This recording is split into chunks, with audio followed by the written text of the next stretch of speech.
اللہ کا شکر کرتے ہیں جس نے آج ایک بار پھر ہمیں یہ موقع دیا کہ ہم دوسرے کلمے پر، جس طرح میں نے پچھلے جمعے کو کروایا تھا کہ یاد دلایا تھا کہ ہم 7 جمعے ہمارے پاس، تو ہم 7 جمعوں کو 7 کلموں میں بولنے کی کوشش کریں گے، اور آج دوسرا جمعہ ہے روزوں کا، اور آج دوسرا کلمہ بیان کر رہے ہیں کہ آج مبارک جمعہ ہے، تو اس لیے ہم دوسرا کلمہ بولیں گے، اور دوسرا کلمہ جو ہے وہ نجات کا کلمہ ہے۔ تو میرے ساتھ آج ہی فردوس میں ہو۔ عزیز و خداوند آپ کے ساتھ ہو، برکت دے، اور خداوند آپ کو برکت دے جو آپ خدا کے کلام کے لیے وقت نکالتے ہیں، سنتے ہیں۔ خداوند آپ کے ساتھ ہو، اور خداوند کے کلام کی ساری بخششیں آپ کو دے اور آپ کے ساتھ ہو، خوش رہے، سلامت رہے، آمین۔ تو دوسرا کلمہ نجات کا کلمہ ہے۔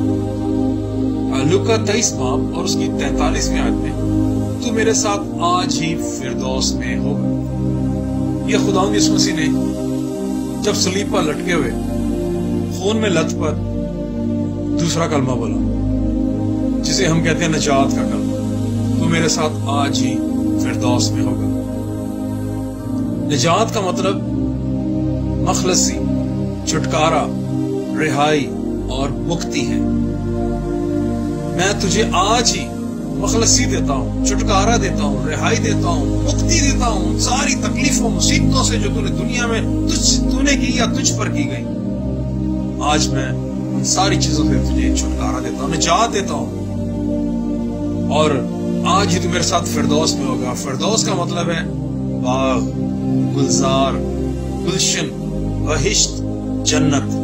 تو آج ہی میرے ساتھ باغ میں ہوگا، وہ باغ جس سے نکالا گیا، تو آج ہی میرے ساتھ گلزار میں ہوگا، تو آج ہی میرے ساتھ اس گلشن میں ہوگا، پھولوں کے گلشن میں ہوگا، تو آج ہی میرے ساتھ بہشت میں ہوگا، نہ دکھ نہ رونا اور نہ مصیبت ہوگی۔ تو آج ہی میرے ساتھ جنت میں ہوگا، جہاں پر سکون، آرام، اطمینان، اور جہاں پر خدا کے مقدسین رہتے ہیں۔ تو میرے ساتھ آج ہی فردوس میں ہوگا۔ یہ دوسرا کلمہ جو خدا تعالیٰ نے خدا یسوع مسیح ناصری نے اپنے زبان مبارک سے تکلیف میں سنایا تھا۔ اور اگر دیکھا جائے نجات کا کلمہ، تو اگر ہم اسے اپنے طور سے دیکھیں تو اسے کہہ سکتے ہیں کہ خدا کی نزدیکی کا صلہ نجات۔ اسے نجات کا کلمہ کہتے ہیں، خدا کی نزدیکی کا صلہ نجات ہے۔ اگر ہم زبور 73 پڑھیں، اس کی 28ویں آیت، تو اس میں لکھا ہے، لیکن میرے لیے یہی بھلا ہے کہ خدا کی نزدیکی حاصل کروں۔ میں نے خدا کو اپنی پناہ گاہ بنا لیا ہے تاکہ تیرے سب کاموں کا بیان کروں۔ بزرگ داؤد نے جب اسے پتا چل گیا کہ میرے خلاف دنیا چل رہی، میرے خلاف لوگ ہیں، تو اس نے کیا کہا؟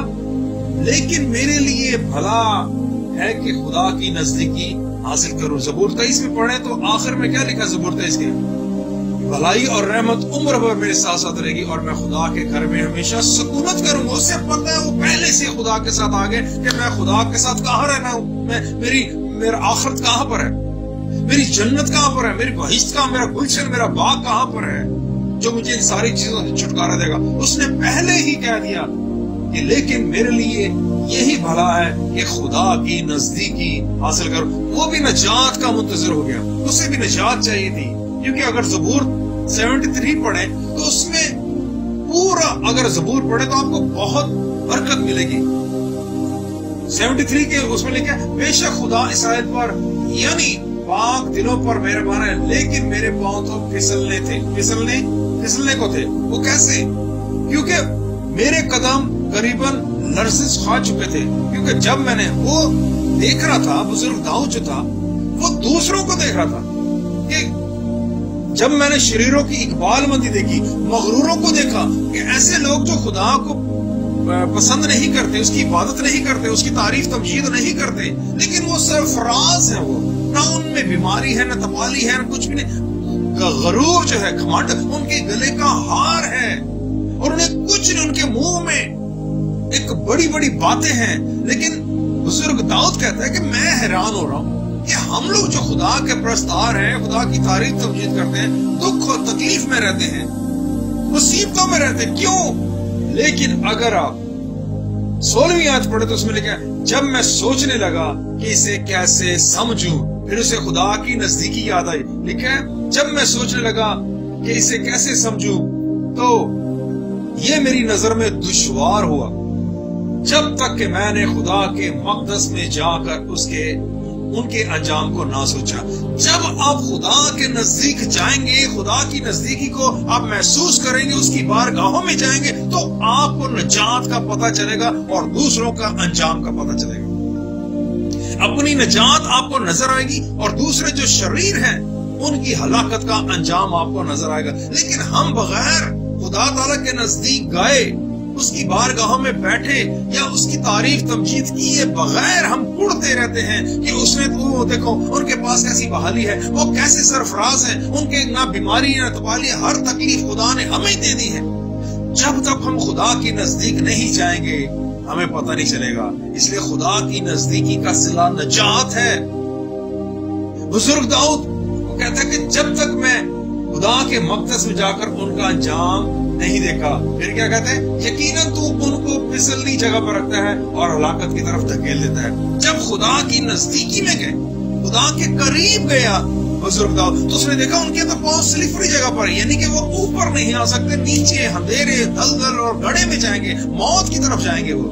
پھر اس کو خیال آتا ہے کہ اس نے کہا کہ میں بے عقل اور جاہل تھا، میں تیرے سامنے جانور کی مانند تھا تو بھی میں برابر تیرے ساتھ ہوں. اس لیے وہ خدا کا کلام پڑھتے ہوئے 28 آیت کہتے ہیں لیکن میرے لیے یہی بھلا ہے کہ خدا کی نزدیکی حاصل کروں، میں نے خدا کو اپنی پناہ گاہ بنا لیا ہے.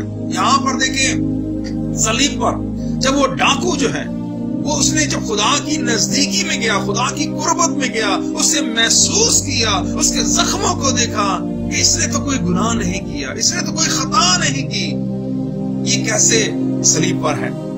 عزیزو آج مجھے اور آپ کو خدا تعالیٰ کے نزدیک جانے کی ضرورت ہے تاکہ ہماری نجات ہمیں ملے، ہمیں باغ میں جانے کا ہمیں شرف حاصل ہو، ہمیں گلشن میں، بہشت میں، جنت میں جانے کا اور ہماری نجات ہو تاکہ ہمیں ساری تکلیفوں سے مخلصی ملے، چھٹکارا ملے، رہائی ملے یسوع کے نام میں. عزیزو جہاں راست باز بہشت فردوس کا مطلب ہے جہاں راست باز مرنے کے بعد ہمیشہ کے لیے رہیں گے.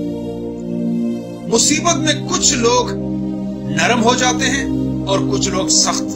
وہ کیسے؟ اگر آپ ایک مثال لیں، ایک آلو اور انڈے کو لیں اور اسے ابلتے ہوئے پانی میں ڈال دیں، کچھ دیر بعد جب آپ دیکھیں گے تو آلو جو ہے جو پہلے سخت تھا وہ نرم ہو جائے گا اور انڈا جو پہلے نرم تھا وہ سخت ہو جائے گا. جب ہم مصیبتوں اور تکلیفوں میں جب گزرتے ہیں، تکلیفیں مصیبتیں، اس وقت یہ رویہ ہمارا قابل ذکر ہوتا ہے کہ ہم کس طرف جاتے ہیں، ہم سخت ہو جاتے ہیں یا ہم نرم ہو جاتے ہیں. اس لیے مثال 25 باب 19 آیت میں لکھا ہے مصیبت کے وقت بے وفا آدمی پر اعتماد ٹوٹا دانت اور اکھڑا پاؤں ہے. جب تکلیف، مصیبت، بیماری، تپالی آتی ہے اس وقت پتہ چلتا ہے کہ ہم خدا کے کتنے قریب ہیں، ہم میں کتنی وفاداری ہے. اس لیے خدا کی نزدیکی کا صلہ نجات ہے اور نجات کا اصل مطلب جو ہے وہ ہے نئی زندگی، چھٹکارا، برکت. تو جب ہم اپنی ان ساری تکلیفوں میں اپنے زندہ خدا کو پکارتے ہیں، جس طرح اس ڈاکو نے کہا اے خدا جب تو اپنی بادشاہی میں آئے تو مجھے یاد کر، خدا یسوع نے فوراً کہا تو آج ہی میرے ساتھ فردوس میں آ. جب آپ تکلیف، مصیبت، بیماری میں ہوتے ہیں تو اسی وقت آپ نجات کے قریب بھی ہوتے ہیں اگر آپ خدا کو پکاریں. کیونکہ اس ڈاکو نے دیکھ لیا کہ سورج غروب ہو رہا ہے، نجات کا دروازہ بند ہونے والا ہے، اندھیرا ہونے والا ہے، نجات یا زندگی مجھ سے دور ہونے والی ہے. اس لیے اس نے فوراً پکار کر، اس نے نہ اپنے زخموں کو دیکھا، نہ اپنے ماضی کو دیکھا، نہ اپنے خاندان کو دیکھا. اس نے کہا اے خدا جب تو اپنی بادشاہ میں آئے تو مجھے یاد کرنا. اور پھر دوسرے نے جب اس نے کہا کہ اس نے تو کوئی بھیجا کام نہیں کیا، کچھ نقصان نہیں کیا، اسی ڈاکو نے کہا جب دوسرا اس پہ ملامت کر رہا تھا کہ اگر تو خدا کا بیٹا تو خود اور ہمیں بچا، لیکن اس ڈاکو نے جس نے کہا کہ مجھے بچا لینا، نجات مانگی، اس نے کہا اس نے تو کوئی بیجا کام نہیں کیا. عزیزو بیجا کا مطلب ہے، بلا وجہ کا مطلب ہے بے موقع، نامناسب، نازیبا، بے ٹھکانہ، بیکار، ناحق، نکمی بات، فضول، ناشائستہ اور بے سبب بدتمیز،